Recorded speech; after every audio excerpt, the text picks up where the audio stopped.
Look, up in the sky. It's a bird. It's a plane! It's Superman. Superman. Superman. Superman. Superman. Superman. Superman. You wanted to see me?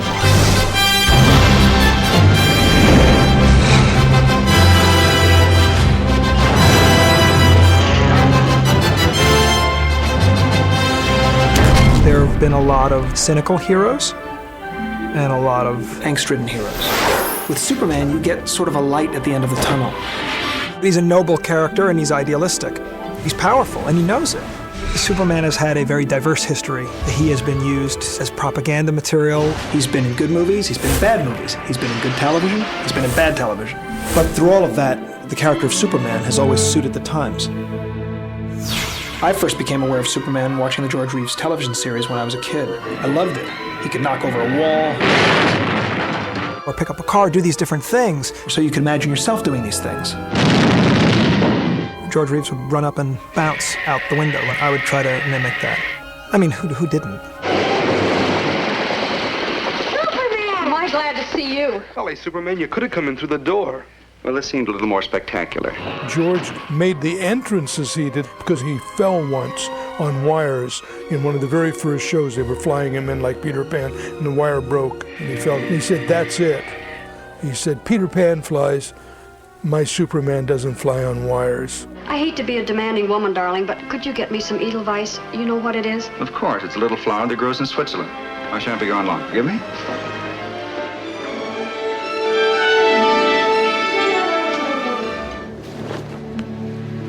Good evening, Miss Lane. Hi. The first Richard Donner film spoke to me a lot because Christopher Reeve brought that character to life. I believed the man could fly. Easy, miss. I've got you. You've got me! Who's got you? Flying certainly wasn't romantic to do it because you're hanging 50 feet up from a soundstage in an extremely uncomfortable leather harness that's cutting into your armpits and your everything else. Filming that sequence was just anything but romantic. Well, I certainly hope this little incident hasn't put you off flying, miss. Chris was on this earth for a lot of reasons. He wasn't here just to be an actor. He was Superman. What do you think? Well, one thing's for sure, nobody's gonna be looking at your face. Mom? Well, they don't call them tights for nothing. Lois and Clark, how do you show Superman doing all these incredible things on a TV budget in the 90s? You make it a little more domestic and you make it charming. Dean Cain had enormous charm.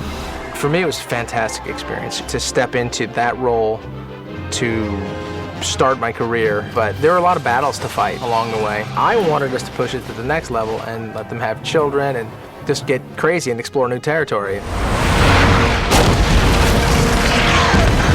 What's happening, Jonathan?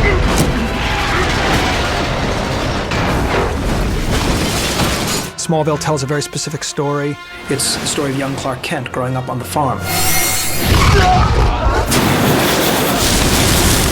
In Smallville, Superman doesn't exist. It's the whole idea of the show is how is he going to live in the world? What is he going to be? Will he have to keep this secret forever?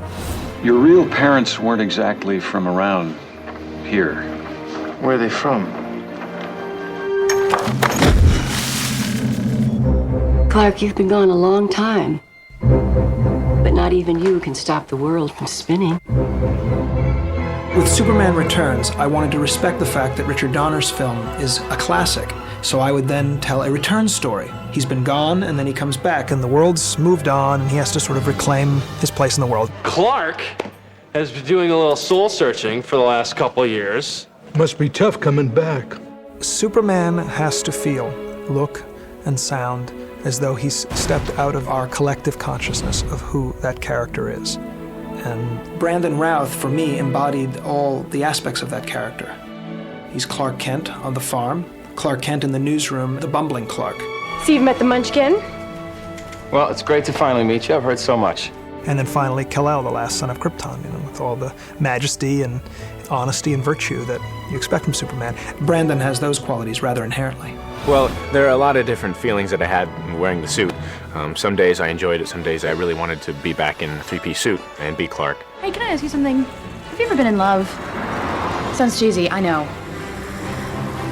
The struggle with Superman is he wants to have that semblance of real life and of having Lois Lane, of having a family, all those things. Even though you've been raised as a human being, you are not one of them. They can be a great people, Kal-El. They wish to be. They only lack the light to show the way. Superman is the ultimate immigrant. He represents how you can come from a completely alien world, be raised in a bucolic environment by good people with American ideals, and then put them to good use.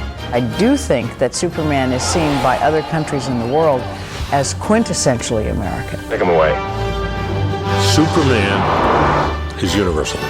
There is a country in the world you can't go to that they don't know Superman. I think most people do believe in that kind of integrity and virtue. They want to see goodness. People have a deep need to believe that it exists out there.